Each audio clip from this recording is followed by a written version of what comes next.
compagnons, alors bienvenue dans cette vidéo. Alors elle va être un petit peu particulière parce que je vais vous parler des panneaux solaires qu'on a sur le toit. J'avais commencé une autre introduction ce matin, mais là je suis en train de faire le montage vidéo et je me rends compte que c'est un peu compliqué, que j'ai oublié de vous dire certaines choses. Pourquoi j'ai oublié de vous dire certaines choses? Tout simplement parce que quand on était en Floride il y a, je sais pas, il y a 2 mois environ maintenant, on est allé acheter des panneaux solaires et on avait filmé toute l'installation. Donc ce qu'on va faire, c'est qu'aujourd'hui dans le montage, je vais jongler entre les images que j'ai d'il y a quelques mois et les images qui ont été faites aujourd'hui. Donc c'est parti. Bon, alors super content parce que ça y est, on vient de terminer l'achat des panneaux solaires. Donc on a juste acheté les panneaux ici. Donc on a pris 4 panneaux solaires. Au total on a 520 watts sur le toit en 12 volts. Sébastien vous expliquera ça un peu plus en détail. On est content, c'est une bonne chose de faite. Maintenant il va rester l'installation qui va être une autre grosse chose. Mais voilà, ça sera bientôt fait. Pour les supports au-dessus, on va faire un truc nous-mêmes, je pense, pour pouvoir les incliner. Pour pouvoir avoir plus de puissance, parce que quand un panneau il est incliné à, je sais plus exactement combien de pourcents, c'est environ 30-40%, il est à son maximum de capacité pour prendre le chargement, comparé à quand il est à plat, il y a environ 30% de moins de charge qu'il peut prendre. Donc on va essayer de faire quelque chose d'incliné pour quand on s'arrête, on va hop et basculer. On va essayer de faire ça.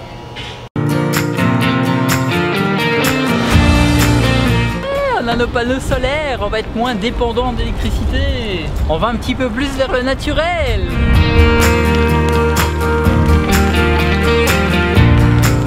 Bon, après des heures et des heures et des heures et des heures et des heures de recherche, j'ai enfin trouvé comment fonctionne le branchement des panneaux solaires. Parce que y en a qui disent que c'est simple, mais c'est pas si simple que ça. Il y a plein de caractéristiques quand même à tenir compte. Et du coup, j'ai enfin trouvé il y a quelques jours qu'est-ce qu'il fallait pour raccorder nos panneaux solaires. Et j'ai enfin passé une commande sur Amazon. Alors j'ai pas encore tout reçu, mais je viens de recevoir déjà 3 colis dans lesquels il y a plusieurs choses et on va ouvrir ça ensemble. Alors je parais excité comme ça, c'est parce que je suis super content en fait d'avoir reçu ces colis. Vous imaginez même pas à quel point je suis content après les heures de recherche pour savoir qu'est-ce qu'il fallait exactement pour que ça fonctionne bien. Et à un coût pas trop élevé aussi. Ah oui, je sais pas si vous avez remarqué, mais j'ai décidé de faire cette vidéo le seul jour où il pleut. Bah oui. Donc Amazon m'a livré ce jour-là, donc j'ai pas trop choisi non plus. J'ai pas envie d'attendre pour ouvrir les cartons et j'ai envie de les ouvrir avec vous à la Kessinestat. My new computer. On met un petit peu de joie là-dedans. Qu'est-ce que ça peut bien être? Eh bien ça c'est tout simplement les barres qui vont tenir les panneaux solaires. Alors j'ai acheté, on a acheté 2 packs comme ça pour tenir les panneaux solaires. Je dois aller dans un magasin de bricolage pour acheter des fixations supplémentaires pour pouvoir fixer les panneaux solaires entre eux, parce qu'on a 4 panneaux solaires et j'ai acheté des fixations pour 2 en théorie, mais vous allez voir, je vais faire un petit système D qui va permettre, en théorie ça devrait fonctionner, qui va permettre de tenir les 4 panneaux solaires et de lever les panneaux solaires. Donc ça sert à, oui je vous ai pas dit, ça sert à incliner les panneaux solaires à environ 30-40 degrés, je sais plus exactement combien c'est. J'espère que ça va fonctionner mon idée de n'en mettre que 2 pour 4 panneaux. Vous allez voir, parce que ça coûte quand même environ 50 $ par ouais c'est ça, c'est 50 $ par kit, donc c'est quand même pas donné hein. C'est de l'aluminium, bon c'est de la qualité, mais voilà, il fallait bien ça. Alors j'avais déjà reçu un petit colis hier qui est une sonde pour sonder les batteries, pour ça va se mettre au régulateur pour pouvoir régler un peu tout pour pas que les batteries surchauffent. Voilà, c'est plus ou moins ça que j'ai lu sur les forums, les sites, les resites, plein d'autres sites, tout ce qui se contredit et tout sur internet.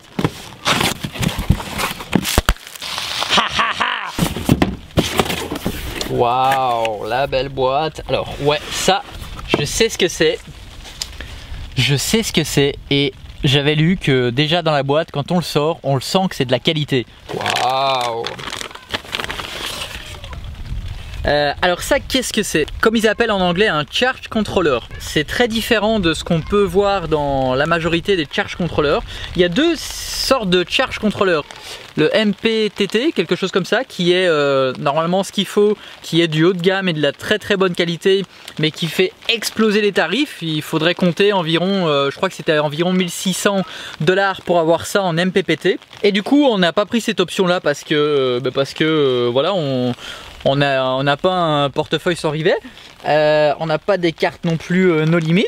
Enfin soit, il y a deux sortes de charge controller.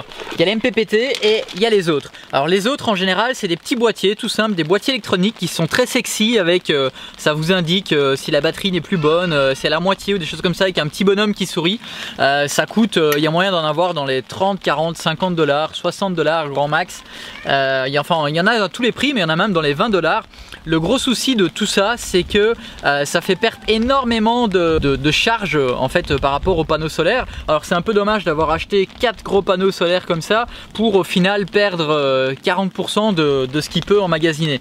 Donc du coup, on n'a pas non plus les moyens de, comme je vous disais, de passer sur un MPPT parce qu'il fallait un 60 par rapport à nos panneaux. On a 4 fois 130 watts, donc il nous fallait un 60 ampères. Par rapport à ça, on a décidé de prendre le haut de gamme du bas de gamme, on va dire, chez Morningstar. C'est une super marque, j'ai lu beaucoup de choses là-dessus. C'est une marque qui revient beaucoup et c'est un produit américain qui est livré aussi en France. Donc voilà, je suis assez content de ça.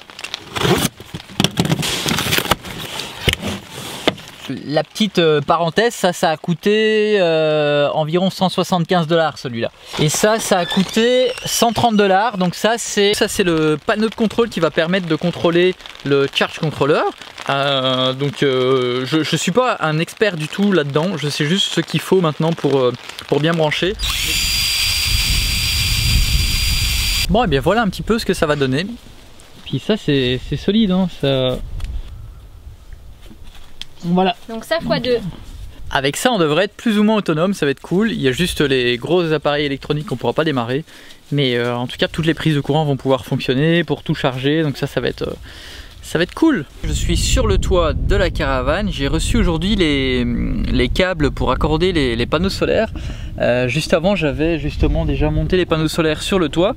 Je les ai raccordés ensemble avec les fixations que je vous ai montré hier. Donc tout a l'air vraiment de bien tenir. Donc voilà, je continue à faire plein de recherches sur internet pour être sûr de ne pas faire des bêtises. C'est quand même pas... je pense que c'est simple, mais il faut pas faire de bêtises parce que c'est de l'électricité. Donc là j'ai reçu du fil rouge et du fil noir. Vous branchez le fil rouge sur le bouton rouge, le fil vert sur le bouton vert, vous appuyez et plaf. Et je vais raccorder mes panneaux solaires en parallèle et puis voilà, donc on va faire ça. Ok, les panneaux solaires sont raccordés au niveau du câblage, donc j'ai mis le plus avec le plus et les moins avec les moins. C'était un petit peu compliqué parce qu'en fait le câble que j'ai acheté est à mon avis trop épais pour le raccordement des panneaux, j'en suis pas certain, mais tant qu'à faire je préférais pouvoir mettre du plus gros, au moins je suis sûr que ça passe. Mais je pense qu'il fallait uniquement du plus gros pour aller du tableau de contrôle, enfin du contrôleur à la batterie. Mais c'est pas grave, on aura du gros partout. Donc là j'ai bien raccordé. Donc le plus, il va ici avec le plus du deuxième. On repart pareil avec le plus et le moins. Hein. On repart sur l'autre pour arriver ici. Puis il y a mon câble qui va là, qui va rentrer après dans... ici j'avais le trou de l'antenne Wi-Fi qui avait déjà été fait. Donc je vais le réouvrir et je vais faire passer les câbles du panneau solaire qui vont arriver dans un placard en bas. Et de là je pourrai partir vers les batteries. Donc voilà, ça c'est un peu l'idée.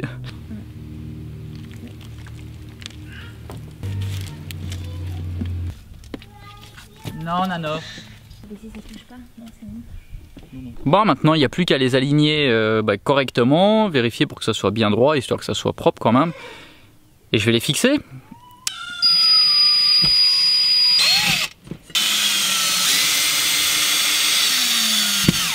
Bon, j'ai dû mettre une épaisseur là parce que ça allait vraiment pas bien du tout. En fait, comme le toit est un peu en pente et que maintenant avec les ajustements que j'ai fait sur les panneaux solaires, c'est super rigide. Il y avait une différence de hauteur et ça forçait. Et je voulais pas que ça force non plus sur le toit parce que de toute façon les vis auraient certainement pas tenu à la longue. Donc du coup j'ai fait ça, j'ai mis une petite épaisseur juste là et puis voilà. Donc je suis content, c'est vraiment une bonne chose de faite. On va pouvoir avoir de l'électricité quand on n'en a pas pour charger tout ce qu'il y a à charger et faire ce qu'il y a à faire, avoir de la lumière et tout. Donc ça sera largement suffisant. Donc ça va être cool. Je suis un peu fatigué. Par contre le cadre est sympa quand même pour travailler. C'est plutôt cool.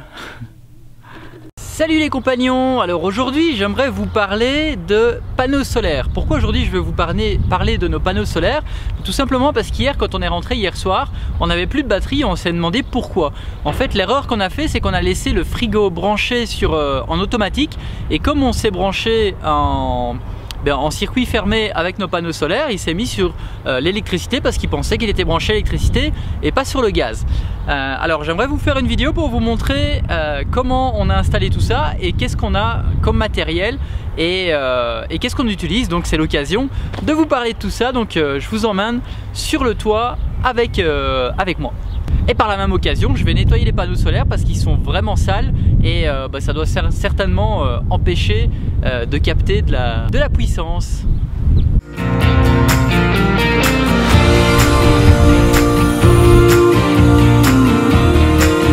Voilà, un petit peu d'eau pour nettoyer les panneaux solaires. Et voilà les bêtes.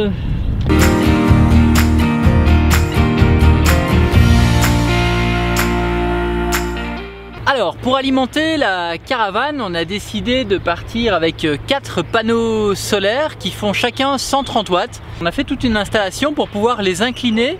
Je vous montre quand même. Là je vais pas le faire parce que le soleil est juste là. Ce qui aurait été bien c'est qu'il soit là, mais c'est pas le cas. Mais je vais quand même vous montrer comment ça se passe.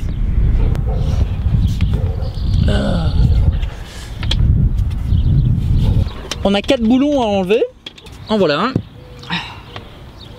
Je ne l'ai pas encore incliné depuis qu'on est ici. D'ailleurs, je me suis jamais amusé à les incliner parce que c'est un peu nouveau quand même toute cette installation. J'ai jamais trop eu le temps d'y regarder, donc c'est l'occasion. Mais en théorie, en fait, il y a juste besoin de mettre tous les écrous pour quand on roule. Voilà maintenant en fait que mes écrous sont enlevés. Et toutes ces structures permettent de lever l'ensemble des panneaux solaires en une seule fois au lieu de le faire séparément.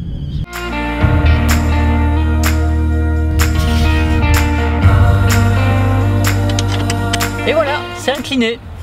Alors là, je vais pas les laisser comme ça inclinés parce que du coup, on va avoir moins de production d'électricité parce que le soleil est de ce côté-là. Mais dans l'ensemble, voilà ce que ça donne. D'ailleurs, je vais vous faire un petit vol de drone comme ça, vous verrez mieux.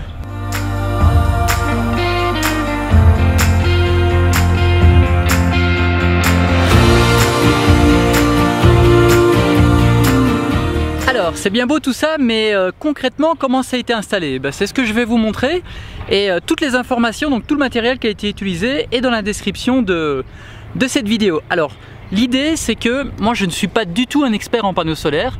J'ai beaucoup regardé sur internet, j'ai suivi pas mal de conseils.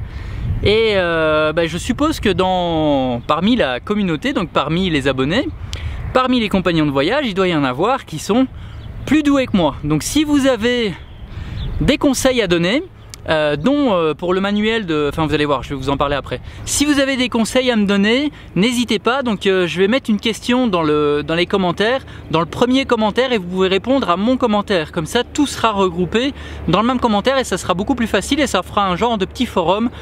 Comme ça chacun pourra venir y apporter sa pierre à l'édifice et ça pourrait être intéressant pour tout le monde. Après en fait ce qui s'est passé, donc du coup ici on arrive avec les câbles. Hop.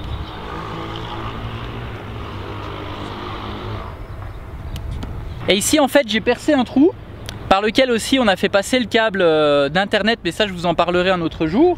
Et on arrive en bas dans la caravane et je vais aller vous montrer pourquoi ça arrive là-bas. Alors on arrive dans la caravane là où les câbles des panneaux solaires, je les ai fait passer par ici. En fait ici, je sais pas si vous voyez, non vous voyez pas, mais là en haut, hop, on voit que les câbles ils descendent du toit ici, ils descendent là, hop, Et après moi je les ai fait passer par devant, vous allez voir. Et ici on a le tableau de contrôle. Tableau de contrôle auquel... Hop. Je ne comprends pas encore grand chose parce qu'il faudrait que je lise le manuel et que je connais rien du tout dans les watts et tout ça et dans les... Donc je compte sur vous pour mettre dans les commentaires pour m'expliquer tout ça, pour comprendre un petit peu mieux. Et puis voilà, alors ici c'est quoi ça? C'est les chiffres que vous voyez là.